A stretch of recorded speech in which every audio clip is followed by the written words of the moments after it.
নমস্কার, আপনাদের স্বাগত। এই মুহূর্তে সংবাদে আমি রয়েছি আপনাদের সাথে। আমি রাখছি, চোখ রাখছি খবরে। নেশামুক্ত ত্রিপুরা গঠন করতে প্রয়োজন জনজাগরণ। একমাত্র জনজাগরণ তৈরি করার মধ্য দিয়ে সম্ভব হবে নেশামুক্ত ত্রিপুরা তৈরি করা। শনিবার কৃষ্ণনগরের 9 বুলেটস ক্লাবে আয়োজিত অনুষ্ঠানে এমনটাই জানিয়েছেন মুখ্যমন্ত্রী ডাক্তার মানিক সাহা। নেশামুক্ত ত্রিপুরা গড়তে সরকার বদ্ধপরিকর। ক্ষেত্রে এগিয়ে আসতে হবে সমাজের সব অংশের মানুষকে বলেও এদিন উল্লেখ করেন মুখ্যমন্ত্রী doctor Manik Saha.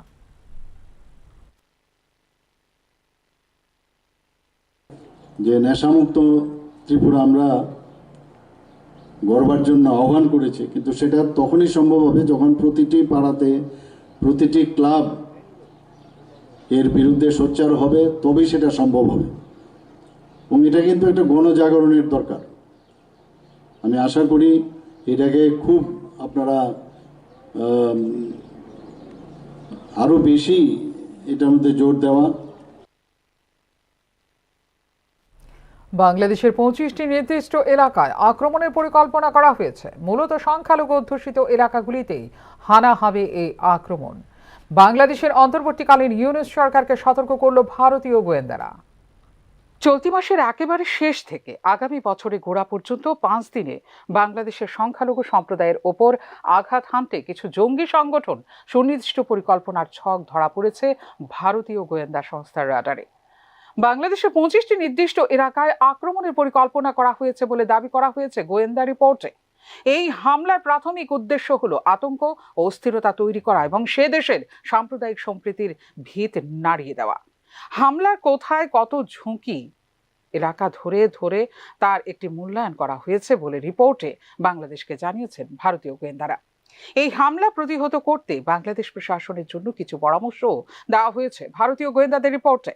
JMB, Hizbul Tahrir সহ কিছু উগ্রপন্থী সংগঠন এই নাশকতার পরিকল্পনার ছক কষেছে বলে রিপোর্টে জানিয়েছেন ভারতীয় গোয়েন্দারা। পাকিস্তান থেকে আনা অস্ত্র বাংলাদেশের বিশেষ কিছু জায়গায় মজুত করা হয়েছে। কারাবন্দী সন্ন্যাসী চিন্ময় কৃষ্ণ দাসের জামিনের শুনানি রয়েছে 2 জানুয়ারি। সেই সময়কে ধরে সংখ্যালঘু সম্প্রদায়ের মধ্যে অশান্তি ও আতঙ্ক তৈরির পরিকল্পনা রয়েছে জঙ্গিদের বলেও উল্লেখ করা হয়েছে ভারতীয় গোয়েন্দাদের রিপোর্টে। খুলনা জেলার কৌড়া উপজেলা, চট্টগ্রামের বাঁশখালী, চট্টগ্রাম সদর, খাগড়াছড়ি, পার্বত্য অঞ্চলের দীঘিনালা, লালমনিরহাট জেলার রামগড়, গোলমারা, হাতীবান্ধা বলে রিপোর্টে উল্লেখ করেছে ভারতীয় গোয়েন্দারা। আবার যশোরের মনিরামপুরে সাম্প্রদায়িক অশান্তির ইতিহাস থাকায় এই এলাকায় হামলার জন্য উর্বর বলে চিহ্নিত করা হয়েছে ভারতীয় গোয়েন্দাদের রিপোর্টে। কুমিল্লা ডিভিশনের সোনাগাছি, দাগান ভূঁইয়া, দেবীদ্বার, 14 গ্রাম, চান্দিনার মতো সংখ্যালঘু অধ্যুষিত এলাকাগুলিতেও সংঘটিত করা হবে আক্রমণ বলে রিপোর্টে জানিয়েছে ভারতীয় গোয়েন্দা এজেন্সি। এবং বাইরের জঙ্গিদের সমন্বয়ে এই হামলাগুলির পরিকল্পনা করা হয়েছে দাবি করা হয়েছে গোয়েন্দাদের রিপোর্টে। এই সংগঠনগুলোর মধ্যে জামাতুল মুজাহিদিন, হিজবুল তাহরির রয়েছে, যারা ইতিমধ্যে সংখ্যালঘু সম্প্রদায়কে নিশানা করেছে। পাশাপাশি পাকিস্তানের ঘাঁটি গাড়া অস্ত্র সরবরাহকারী এবং মায়ানমারের আরাকান জঙ্গি সংগঠনের একাংশ রয়েছে এই চক্রান্তে। স্থানীয় জঙ্গিদের অস্ত্র সাহায্য করা, প্রশিক্ষণ দেওয়ার মতো কাজ বাংলাদেশের বাইরে থেকে করা হচ্ছে বলেও প্রকাশ করা হয়েছে গোয়েন্দা রিপোর্টে। গোয়েন্দা তথ্য অনুসারে পাকিস্তান থেকে আনা অস্ত্র মজুত করা হয়েছে লালমনিরহাটের হাতীবান্ধা, কালীগঞ্জ, ঠাকুরগাঁড়, বালিয়াডাঙ্গি, সুনামগঞ্জের জামালগঞ্জ, বিশম্ভরপুর এবং চট্টগ্রাম পার্বত্য অঞ্চলের দীঘিনালা, মহাছড়ির মতো জায়গায়। চট্টগ্রাম পার্বত্য পরিষদের এই এলাকাগুলি থেকে মায়ানমার সীমান্তর কাছে হওয়ার অস্ত্র আমদানি এবং প্রশিক্ষণের সুবিধা রয়েছে বলে মনে করা হচ্ছে। পরিস্থিতি খতিয়ে দেখে প্রতিবেশী রাষ্ট্রের জন্য বেশ কিছু প্রস্তাবও দিয়েছে ভারতীয় গোয়েন্দা এজেন্সিগুলো। তার মধ্যে দেশের ভেতরে ও বাইরের রাষ্ট্রের সঙ্গে গোয়েন্দা তথ্যের সমন্বয় বাড়ানোর কথা বলা হয়েছে, যাতে জঙ্গিদের অস্ত্র এবং অন্যান্য সরবরাহের লাইনটিকে কেটে দেওয়া যায়।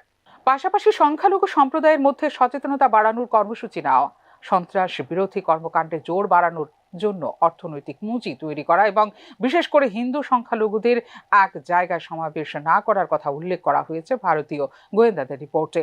পুলিশ, বাংলাদেশের গোয়েন্দা সংস্থা, বিভিন্ন সম্প্রদায়ের নেতাদের মধ্যে সহযোগিতা ও সমন্বয় এই ধরনের পূর্ব পরিকল্পিত হামলা ঠেকাতে পারে বলে উল্লেখ করা হয়েছে ভারতীয় গোয়েন্দাদের রিপোর্টে। ফিউরো রিপোর্ট, নিউজ নাও।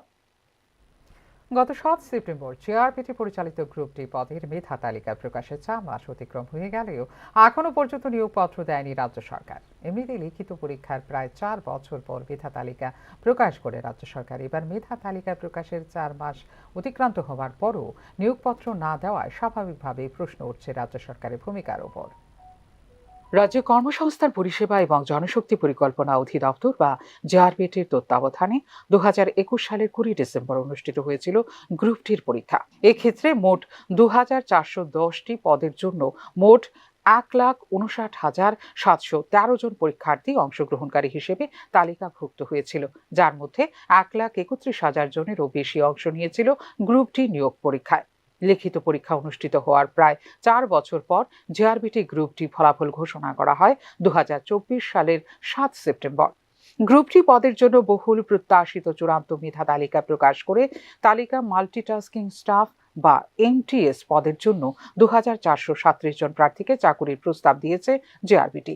যোগ্য প্রার্থী না পাওয়ায় 63টি পদ অপেক্ষমান তালিকায় রেখে দেয় জেআরবিটি। এদিকে মেধা তালিকা প্রকাশে 4 মাস অতিক্রম হয়ে গেলেও নিয়োগ শুরু হলো না গ্রুপ ডি পদে। স্বাভাবিকভাবেই বিষয়টি নিয়ে প্রশ্ন তুলতে শুরু করেছেন চাকুরি প্রত্যাশীরা। সরকারের প্রয়োজন বলেই লোক চেয়ে বিজ্ঞাপন দেওয়া হয়েছিল। বিজ্ঞাপন দেখে যারাই আবেদন করেছে প্রাথমিক বাছাইয়ের পর পরীক্ষায় ডাকা হলো অনেককে। সরকারের প্রয়োজন বলেই প্রার্থী এবং নিয়ামক সংস্থার বহু অর্থ ব্যয় করে পরীক্ষা প্রক্রিয়া সম্পন্ন হলো। 4 বছর পর প্রকাশিত হলো মেধা তালিকা। সব শেষ হলেও চাকরির অফার কেন দেওয়া হচ্ছে না যোগ্য প্রার্থীদের? এরকমই প্রশ্ন তুলছেন সংশ্লিষ্ট মহলও। এমনিতেই জেআরবিটি গ্রুপ ডি পদে অপেক্ষমান তালিকা প্রকাশ না করার কারণে সরকারের ভূমিকার সমালোচনা করেছিল বিরোধী রাজনৈতিক দলগুলো। অবিলম্বে যাতে 1000 থেকে 1200 জনের অপেক্ষা তালিকা ঘোষণা করা হয় তার দাবিও করা হয়েছিল বিরোধী দলগুলির পক্ষ থেকে। সব ধরনের বিতর্ককে পাশে রেখে শেষ পর্যন্ত 7 সেপ্টেম্বর গ্রুপ ডি পদের মেধা তালিকা প্রকাশ করে সরকার। কিন্তু মেধা তালিকা প্রকাশের 4 মাস অতিক্রম হয়ে গেলেও কেন নিয়োগপত্র দেওয়া হচ্ছে না তা নিয়ে উৎকণ্ঠায় রয়েছেন সংশ্লিষ্ট চাকরি প্রত্যাশীরা। সরকারি চাকুরির ক্যারিয়ারে জয়েনিং ডেট যেখানে অনেকটাই গুরুত্বপূর্ণ, সেক্ষেত্রে জেআরবিটি গ্রুপ ডি পদের চাকুরি প্রত্যাশীরা এক্ষেত্রে অনেকটাই ক্ষতির সম্মুখীন হবেন বলে মনে করছেন সংশ্লিষ্ট তথ্যবিজ্ঞ মহল। নিয়োগপত্র দেওয়ার ক্ষেত্রে বিলম্ব হওয়ার বিষয়টিতে অর্থ দপ্তরের ক্লিয়ারেন্স এবং আমলাতন্ত্র অনেকটাই দায়ী বলে জানিয়েছেন সংশ্লিষ্ট তথ্যবিজ্ঞ মহল। ফিউরো report, news now. Himachal Pradesh ও জম্মু কাশ্মীরের তুষারপাত, বরফ দেখার টানে শীতের মরশুমে পর্যটকদের ভিড় জমেছে ভূস্বর্গ কাশ্মীরে। শুক্রবার রাজধানী শ্রীনগরে মরশুমের প্রথম বরফ পড়া শুরু হয়েছে। এর মধ্যে গত 3 দিন ধরে তুষারপাতের মাত্রা এতটাই বেড়ে যায় যে সেখানকার প্রায় 200 রাস্তা বরফে ঢাকা পড়ে বন্ধ হয়ে গেছে। আটকে পড়েছেন তাদের গাড়িসহ বহু পর্যটক। বরফ সরিয়ে উদ্ধার প্রায় 5000 পর্যটক। বরফ দেখার টানে শীতের মরশুমে পর্যটকদের ভিড় জমেছে ভূস্বর্গ কাশ্মীরে। শুক্রবার রাজধানী শ্রীনগরে মরশুমের প্রথম বরফ পড়া শুরু হয়েছে। এর মধ্যে গত 3 দিন ধরে তুষারপাতের মাত্রা এতটাই বেড়ে যায় যে সেখানকার প্রায় 200 রাস্তা বরফে ঢাকা পড়ে বন্ধ হয়ে গেছে। আটকে পড়েছেন তাদের গাড়ি সহ বহু পর্যটক। রাজধানী শ্রীনগর ছাড়াও গন্ডারবাল, অনন্তনাগ, পুলওয়ামা, ডোডা, শোপিয়ানের মতো একাধিক এলাকায় তুষারপাত হচ্ছে। তুষারপাতের ফলে বন্ধ হয়ে গেছে দক্ষিণ কাশ্মীরের বহু রাস্তা, ব্যাহত হচ্ছে যান চলাচল। এদিন প্রবল বৃষ্টি হয় জম্মুতে। এমনকি প্রবল তুষারপাতের জেরে শ্রীনগর আন্তর্জাতিক বিমানবন্দরেও বিমান চলাচলে ঘটেছে ব্যাঘাত বলে স্থানীয় সূত্রের খবর। স্থানীয় প্রশাসনের তরফে বরফ সরিয়ে রাস্তা পরিষ্কার করে আটকে পড়া পর্যটকদের মধ্যে এখন পর্যন্ত প্রায় 5000 পর্যটককে উদ্ধার করা হয়েছে বলে সূত্রের খবর। রাস্তা বন্ধের পাশাপাশি বিদ্যুৎ, জল নিয়েও বিপাকে পড়েছেন স্থানীয় বাসিন্দা সহ পর্যটকরা। মাত্রাতিরিক্ত ঠান্ডার কারণে ট্রান্সফরমার বিকল হয়ে গোটা রাজ্য জুড়ে বিদ্যুৎ পরিষেবা ব্যাহত হচ্ছে। এমনকি জলের পাইপে জল জমে যাওয়ার কারণে জল সরবরাহ ব্যাহত হচ্ছে। এদিকে ঠান্ডার মরশুমের মাঝে শুক্রবার বৃষ্টিতে ভিজল রাজধানী শহর দিল্লি, যার ফলে তাপমাত্রা কমেছে অনেক। কেন্দ্রীয় আবহাওয়া দপ্তর থেকে শিলাবৃষ্টির সতর্কতাও জারি করা হয়েছে। ভারী বৃষ্টিপাতের ফলে রাজধানীর আশপাশের বিস্তীর্ণ এলাকায় জল জমে গেছে বলে স্থানীয় সূত্রের খবর। শীতের মাঝে বৃষ্টির ভোগান্তি যেন গোঁদের উপর বিষ ফোঁড়ার যন্ত্রণা। 29 ডিসেম্বর রবিবার পর্যন্ত বৃষ্টিপাতের পূর্বাভাস জারি করা হয়েছে আবহাওয়া দপ্তর থেকে। এদিকে শনি ও রবিবার দিল্লিতে বৃষ্টির জন্য হলুদ সতর্কতাও জারি করা হয়েছে বলে স্থানীয় আবহাওয়া দপ্তরের সূত্রে জানা যায়।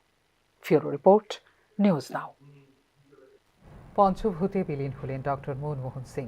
শনিবার সকাল 11:45 নাগাদ পূর্ণ রাষ্ট্রীয় মর্যাদায় শেষকৃত্য সম্পন্ন হয় দেশের প্রাক্তন প্রধানমন্ত্রী ডক্টর মনমোহন সিং এর।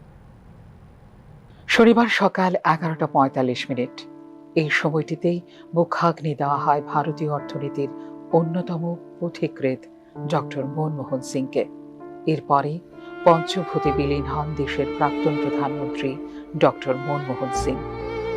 এদিন দিল্লির নিগমবোধ ঘাটে প্রাক্তন প্রধানমন্ত্রীর শেষকৃত্য অনুষ্ঠিত হয় পূর্ণ রাষ্ট্রীয় মর্যাদায়। শেষকৃত্য অনুষ্ঠানে উপস্থিত ছিলেন রাষ্ট্রপতি দ্রৌপদী মুর্মু, প্রধানমন্ত্রী নরেন্দ্র মোদী, বিরোধী দলনেতা রাহুল গান্ধী। দিল্লির নিগমবোধ ঘাটে শেষকৃত্য সম্পন্ন হবার আগে ঘাটে দিল্লিতে কংগ্রেস সদর দফতরের বেশ কয়েকজন শীর্ষ নেতা, দলীয় কর্মী, তাঁর গুণগ্রাহী এবং আত্মীয় স্বজনরা শেষ শ্রদ্ধা জানান প্রয়াত প্রধানমন্ত্রীকে। এআইসিসি সদর দফতরে তাঁকে শ্রদ্ধা জ্ঞাপন করেন কংগ্রেস সভাপতি মল্লিকার্জুন খাড়গে, সোনিয়া গান্ধী, রাহুল গান্ধী, প্রিয়াঙ্কা গান্ধী, গৌরব গগৈ এবং কেসি বেণুগোপাল। এরপরে শুরু হয় প্রয়াত প্রধানমন্ত্রীর শেষ যাত্রা। মনমোহন সিং 2004 এবং 2014 পরপর দুটি মেয়াদে প্রধানমন্ত্রী ছিলেন। 1991 থেকে 1996 সাল পর্যন্ত প্রধানমন্ত্রী পিভি নরসিমহা রাওয়ের মন্ত্রিসভায় অর্থমন্ত্রী হিসেবে দায়িত্ব পালন করেছিলেন। তিনি 1991 সালে ভারতে উদারীকরণের সূচনা করেছিলেন, যা ভারতীয় অর্থনীতিতে তাঁর সবচেয়ে বড় অবদান বলে মনে করা হয়। প্রাক্তন প্রধানমন্ত্রী ডক্টর মনমোহন সিং এর প্রয়াণে 1 জানুয়ারি পর্যন্ত জাতীয় শোক ঘোষণা করেছে কেন্দ্রীয় সরকার। এর সময় সারা দেশে অর্থনমিত থাকবে জাতীয় পতাকা। ফিউরো রিপোর্ট, নিউজ নাও। এখনকার মতো এই মুহূর্তের সংবাদ এই পর্যন্ত। অন্যান্য আপডেটস দেখার জন্য অবশ্যই নজর রাখতে হবে নিউজ নাওর পর্দায়। নমস্কার।